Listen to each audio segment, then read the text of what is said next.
and welcome back to Dear DharmaDude. My name is Vivian Cao, and I'm with the Venerable Master Heng Ching, and my special guest, Anthony. Anthony, do you have a question for the Master? Yeah. My question is, how would I get my parents to listen to me and let my ideas flow through without getting disrespected by them? Or being disrespectful to them? Yeah, or being disrespectful to them. Tell me a little more specific. Like okay. If I were to input some ideas to like a situation they're having, and me just saying it and they're not giving me feedback about it, and that kind of. So they shut you out. Yeah. Or just missing his idea at all because of his age or. Okay. So you feel they just because they think you are too immature, too childish, or you think because they has prejudice against their children? What is it that at the bottom of it? I think it's the age issue. The age issues. Yeah. Okay. Why is it?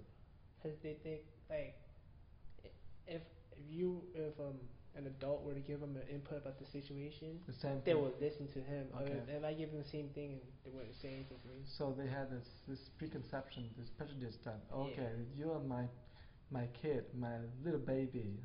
Okay, so I don't want to listen to you. And but you are getting older and older and older, right? You're 17 years old. Usually that is the very big illusion that the parent has. And what happens is each of us have a phase when we are 3 to 5 years old. Parents take the position of a nourisher, the nurture, the person who nurture and nourish us.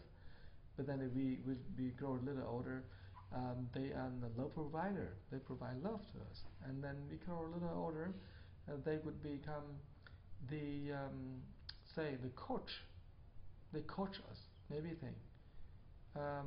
There's many stages in life, and we change it continuously.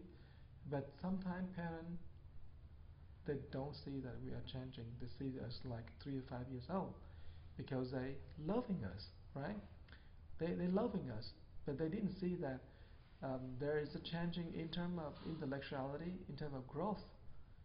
So because of that, they not disrespect you, or they belittle you, but because they haven't changed their viewpoint. The emotional, you say, love, same, but intellectual, you have already changed. And so there's this mismatch between the two, the emotional and the intellectual. Okay, that emotionally you have growing, intellectually you are also growing, but emotionally they still see, no, you're still my baby.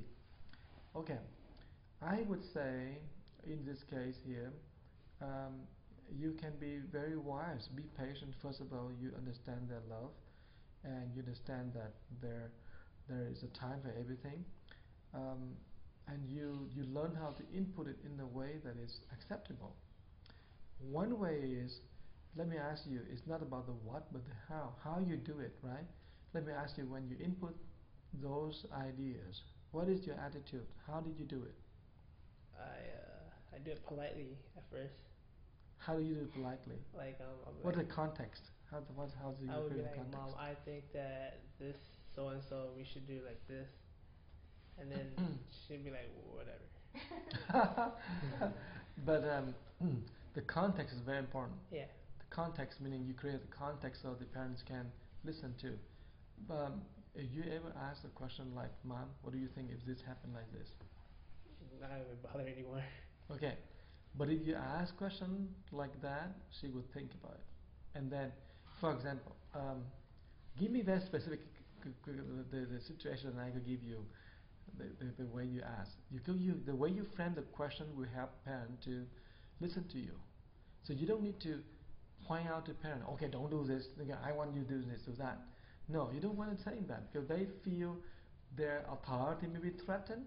They feel they are not be respected by you. But if you ask the question, frame the question for they to wake up, oh yeah, don't do this. Okay, so give me a specific case. If my mom and my sister and my dad are like having discussions, right? And they're talking, and I want to say something like, I think that you guys should do this. Like, Okay, specifically, but doing what? Like, I don't know. Maybe like where to eat dinner or something Yeah, really small. Okay? yeah. When? Where to eat dinner or Eat something. dinner. Okay. So they're like, oh, I can't decide. So I'm like, why don't we just go to like Cheesecake Factory. Cheesecake Factory. Okay. And they were like, oh, whatever. And then they asked her. Okay. Or they asked my brother or anybody else. Okay. But don't ask you. Yeah. Or like we can say the same thing, and like if he says Cheesecake Factory, and then my mom will be like, no.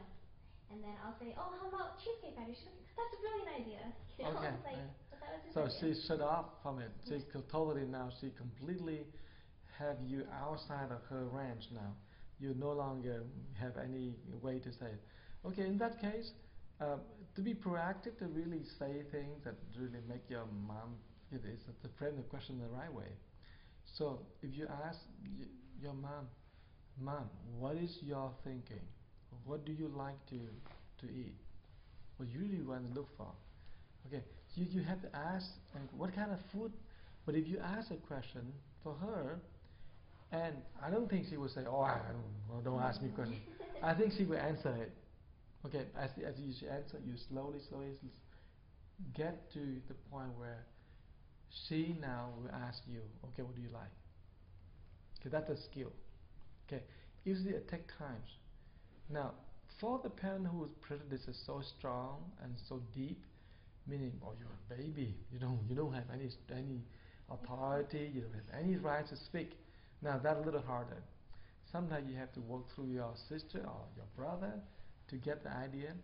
If a very civilized family, maybe I can say, it's a very lovely family, sometimes parent would change, would ask, would learn how to open up. And I think in the Asian family, sometimes the traditions are very strong that children have to listen to mom and dad. That is very hard to fight because it seems to be ingrained in that culture. I don't know exactly what is the best thing to do, um, and I think may have different way of approaching it. But if you fight against the culture, the chance to be winner is very slim. It takes a lot of time. But usually after you get out of college, or maybe you get in college, usually mom and dad change the view, because that's the lucky part. And the Asian tradition is very, very strong. You just have to be patient, but try to ask questions, frame questions in the right context. And the other thing is if you can try to be with mom and dad in different space, only be alone with one of them, talk to them in different things. Okay, try to open up yourself, talking about it so you can have the emotional rapport with her.